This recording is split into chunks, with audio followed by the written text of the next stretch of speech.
Hello friend, good morning. मेरा नाम है नीलेश। आप लोगों का एक बार फिर से स्वागत है हमारे यूट्यूब चैनल बंजारे हम में। तो कैसे हैं आप लोग दोस्तों? उम्मीद करता हूँ आप सभी स्वस्थ होंगे, मस्त होंगे, तंदुरुस्त होंगे। आज हमारे संपूर्ण भारत साइकिल यात्रा का 261वां दिन है और फिलहाल हम तंजावुर से करीब 20 किलोमीटर पहले तंजावुर की तरफ जा रहे हैं। और रात में मैं रुका था एक पेट्रोल पंप पे करीब यहाँ से 5 किलोमीटर पहले। और यहाँ आने के बाद एक शॉप दिखी तो चाय ले लिया। पेट्रोल पंप पे भैया जी ने रात में पराठे दे दिए थे, तो भूख नहीं थी, रात में खाने का मन नहीं किया, इसलिए रात में नहीं खाया मैंने। वही पराठे हैं, चाय है, खाते हैं, फिर यहाँ से आगे की तरफ निकलते हैं। और फाइनली हम उस जगह पे पहुँच गए हैं जहाँ पे हमें आना था और जो खास जगह हमें दिखानी थी आप लोगों को। जगह का नाम है बृहदेश्वर टेम्पल। बृहदेश्वर टेम्पल को जो आप खंडित करेंगे शब्दों में, तो सबसे बड़े ईश्वर का टेम्पल है, सबसे बड़े ईश्वर का टेम्पल जो कि महादेव जी हैं। और ये टेम्पल बनाया गया था करीब 1000 साल पहले। और ये टेम्पल एक नॉर्मल टेम्पल से बहुत अलग है, बहुत ऐतिहासिक जगह है, बहुत ऐतिहासिक टेम्पल है, बहुत ऐतिहासिक कोविल है। कोविल, टेम्पल को तमिल में कोविल कहा जाता है, मंदिर कहा जाता है। तो ये मुझे पता चला जब मैं तमिलनाडु में आया। और फिलहाल हम जा रहे हैं बृहदेश्वर टेम्पल घूमने के लिए। और जैसा इसका नाम है बृहदेश्वर टेम्पल, सबसे बड़े ईश्वर का टेम्पल, वैसे इस टेम्पल को बनाया गया है। और ये स्थित है तंजावुर में, जिसका बड़ा महत्व है इतिहास के अंदर, क्योंकि यहाँ से चोला वंश की स्थापना हुई थी। चोला वंश के जो पहले राजा थे वो यहीं से निकले थे, यहीं से आए थे। फिर यहाँ पे बहुत सारे राजाओं ने जो है राज्य किया, बहुत यहाँ पे मराठा शासन भी था, यहाँ पे ब्रिटिश आए। और ये टेम्पल बहुत पुराना है और ये कंटिन्यू डेवलप होता गया, कंटिन्यू बनता गया। अब वो कैसे हुआ है, क्या हुआ है, वो सारी चीज़ें मैं आपको बताता हूँ। सबसे पहले शुरुआत करते हैं इस टेम्पल के मेन गेट से। ये है जिसे एक धनुष के आकार में बनाया गया है और इसे मराठा गेट भी कहा जाता है, क्योंकि इसे बनवाया गया था मराठाओं द्वारा। बहुत सुंदर गेट है और इसको बनाने के लिए चूना, पत्थर, गारा, ईंट, इन सभी चीज़ों का इस्तेमाल किया गया है। तो बहुत अच्छी कलाकृति बनी हुई है इसके ऊपर।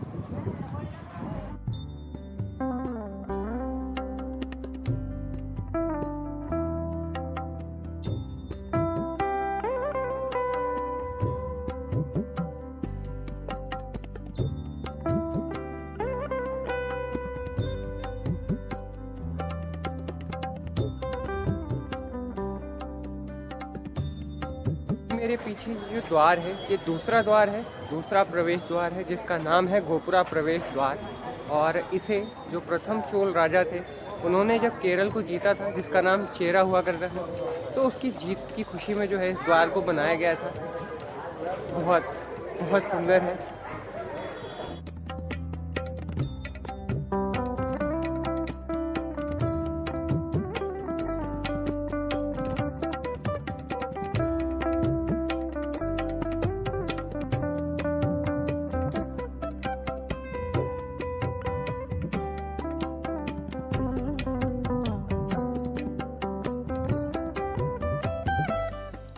और अब शुरुआत करते हैं इस मंदिर के बनने की कहानी से। ये मंदिर अपने आप में बहुत अद्भुत, अनोखा और अभूतपूर्व माना जाता है, क्योंकि आज के समय में भी इस मंदिर का निर्माण करना लगभग असंभव जैसा प्रतीत होता है। आप जब इस मंदिर में प्रवेश करते हैं तो इसमें आपको 3 द्वार देखने के लिए मिलते हैं, जिसमें से 2 द्वार आपने देखे और ये तीसरा द्वार जो आपके सामने है, जिसका निर्माण मंदिर के साथ कराया गया था। इस मंदिर की खूबसूरती जब आप इस मंदिर के अंदर पहुंचते हैं तो आपको देखने के लिए मिलती है। इसमें अलग अलग तरह की कलाकृतियां बनाई गई हैं, जिनको पत्थरों के ऊपर उकेरा गया है। चूँकि हम सब इस बात से भली भांति परिचित हैं कि दक्षिण भारत के जितने भी मंदिर हैं वहाँ पे शिल्पकला का प्रदर्शन बहुत अच्छे से किया जाता था। वहाँ पे हर बारीक से बारीक चीज़ों का ध्यान रखते हुए मूर्तियाँ बनाई जाती थीं। और मंदिरों के ऊपर मूर्तियों को जब हम देखते हैं तो हम ये सोचते हैं कि उस समय जब इतने अच्छे संसाधन नहीं थे, इतनी अच्छी टेक्नोलॉजी नहीं थी, उस समय पे इन मंदिरों को कैसे बनाया जाता रहा होगा, कितना समय लगता होगा, कितना खर्च आता रहा होगा, और कैसे इतनी सारी चीज़ें एक जगह पे ला के अरेंज करके ये सारी चीज़ें किए जाते होंगे। तो अब बात करते हैं इस मंदिर के निर्माण के बारे में। इस मंदिर का निर्माण चोल वंश के प्रथम राजा चोल राज द्वारा कराया गया था। इस मंदिर के निर्माण के लिए करीब 1,30,000 टन ग्रेनाइट पत्थरों का इस्तेमाल किया गया है। और सबसे बड़ी बात यह है कि इस मंदिर के 60 किलोमीटर की परिधि में कहीं पे भी इस प्रकार के पत्थरों की कोई खदान या पहाड़ी चट्टान कुछ भी नहीं है। तो 1,000 साल पहले 1,30,000 टन पत्थर को इतनी दूर 60 किलोमीटर की भी अगर रेडियस की बात करते हैं तो यहाँ पे 60 किलोमीटर जैसे दूरी को जो है तय करके 1,30,000 टन पत्थर लाना असंभव महसूस होता है। क्योंकि आज के समय में हमारे पास बहुत सी टेक्नोलॉजी है, बहुत सारी मशीनें हैं, लेकिन आज भी हम अगर इस तरीके की कोई चीज़ करने की कोशिश करते हैं, इस तरीके की कोई बिल्डिंग बनाने की कोशिश करते हैं तो वो अपने आप में बहुत असहज महसूस होता है, असंभव सा दिखता है। लेकिन 1,000 वर्ष पहले इस तरीके का मंदिर बनाने के लिए सोचना भी अपने आप में बहुत बड़ी बात हो सकती थी। इस मंदिर की कुल ऊंचाई 66 मीटर की है। और इस ऊंचाई के बारे में मैं इस वजह से बता रहा हूँ क्योंकि इस ऊंचाई से जुड़ा हुआ एक बहुत इम्पॉर्टेंट फैक्ट है। इस मंदिर के शिखर पे एक पत्थर रखा गया है और वो अकेला पत्थर है। इस पत्थर का वजन 81 टन है। एक अकेला 81 टन का पत्थर इस मंदिर के शिखर पर रखा गया है। तो सोचिए उस समय इस पत्थर को इस मंदिर के शिखर तक कैसे पहुँचाया गया होगा। मैंने जब ये बात पहली बार जानी तो मैं एकदम से भौचक्का रह गया था कि जिस वक्त हमारे पास क्रेन जैसी सुविधा नहीं थी उस समय इतने बड़े पत्थर को इतना ऊपर कैसे पहुंचाया गया होगा, वो भी एक पत्थर के टुकड़े को जो कि 81 टन का है। फिर जब मुझे इस पत्थर की कहानी पता चली कि इस पत्थर को ऊपर कैसे पहुंचाया गया तो मुझे बड़ा आश्चर्य हुआ ये जान के भी, क्योंकि उस समय इस पत्थर को इस शिखर तक पहुँचाने के लिए 6 किलोमीटर लंबा क्लैंप बनाया गया था, जिस पर 300 हाथियों, हज़ारों घोड़ों, बैलों और मज़दूरों ने खींचकर इस पत्थर को इस चोटी तक पहुंचाया था, इस शिखर तक पहुंचाया था। तो उस समय के बने हुए उस क्लैंप के बारे में सोचिए कि वो क्लैंप कितना चौड़ा रहा होगा, जिस पे इतने सारे हाथी घोड़े, इतने सारे लोग एक साथ चढ़ के और इस एल्टीट्यूड तक आए। इस मंदिर का निर्माण एक ख़ास तकनीक से किया गया है, जिसमें इस मंदिर को बनाने के लिए किसी भी प्रकार का सीमेंट, बालू, चूना या जो पुराने समय में इस्तेमाल किए जाते थे जैसे मसाले, दाल, इन चीज़ों का इस्तेमाल नहीं किया गया है। इस मंदिर को बनाने के लिए एक पत्थर के ऊपर दूसरे पत्थर, फिर उसके ऊपर तीसरे पत्थर को डायरेक्ट रखा गया है। लेकिन उन पत्थरों की कटाई इस प्रकार से की जाती थी कि जो निचला पत्थर होता था उसके ऊपर वाला जो पत्थर होता था वो आके फिट हो जाता था। फिर उसके ऊपर वाले पत्थर की कटाई इस प्रकार से की जाती थी कि वो उसके ऊपर फिट हो जाए।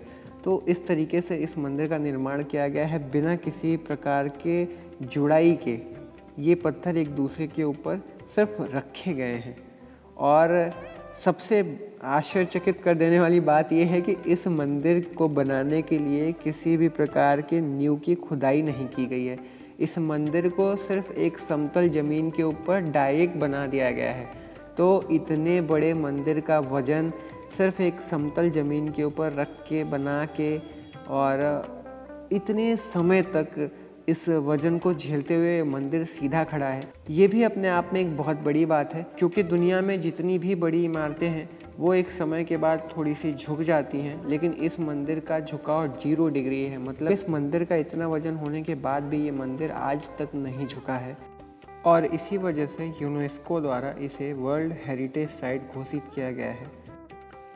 इस मंदिर का निर्माण 1000 वर्ष पहले किया गया था, लेकिन इसमें समय समय पर नए निर्माण होते रहे, बदलाव होते रहे, जिसके स्वरूप में बहुत सारे मंदिर इस मंदिर के कैंपस के अंदर बने हुए हैं। और इस मंदिर में क्योंकि ये भोलेनाथ का मंदिर है, तो मंदिर के एकदम सामने नंदी जी की एक पत्थर की एक शिला से बनी हुई बहुत बड़ी प्रतिमा स्थापित की गई है, जिसे मराठा साम्राज्य के दौरान मराठाओं द्वारा बनाया गया था।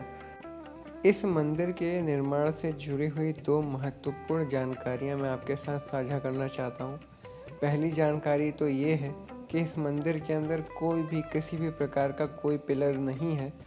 और दूसरी जानकारी ये है जो जानकर आप सभी हैरान हो जाएंगे कि इस मंदिर का निर्माण इस प्रकार से किया गया है कि दोपहर के समय इस मंदिर की छाया जमीन पे कहीं पे भी देखने के लिए नहीं मिलती है।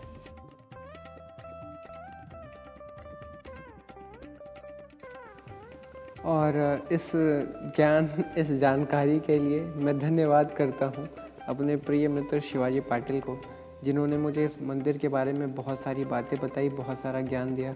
तो आपको बहुत बहुत धन्यवाद शिवाजी भाई, आपकी वजह से मुझे ये सारी चीज़ें पता चली और मैं आपका तहे दिल से आभारी हूँ।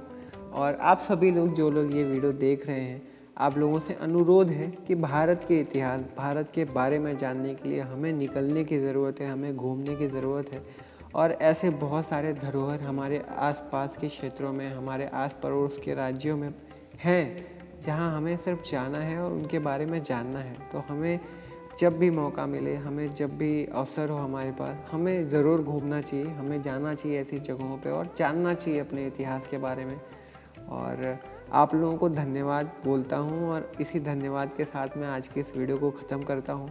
मैंने कल वीडियो नहीं डाली थी, परसों वीडियो नहीं डाली थी। इस दौरान मैंने बहुत राइड की, करीब मैंने 250-300 किलोमीटर की राइड कर ली है 2 दिनों में। तो उसमें समय नहीं मिल पाया। उसके बाद मुझे एक ऐसी कोई जगह नहीं मिल रही थी जहाँ पे मैं एक शांत माहौल में ऑडियो रिकॉर्ड करके वीडियो एडिट कर पाऊँ। तो मुझे आज एक जगह मिली, तो मैंने ये वीडियो एडिट की है और उम्मीद करता हूँ कि आपको ये जानकारी पसंद आई होगी। अगर आपको और भी जानकारी चाहिए तो आप YouTube पे जाके बृहदेश्वर टेम्पल सर्च करके और भी जानकारी इस बारे में ले सकते हैं। तो आज की वीडियो को मैं यहाँ ख़त्म करता हूँ। मिलता हूँ कल एक नई वीडियो में, नए सफ़र पे। तब तक के लिए bye, good night, love you all, keep loving, keep supporting.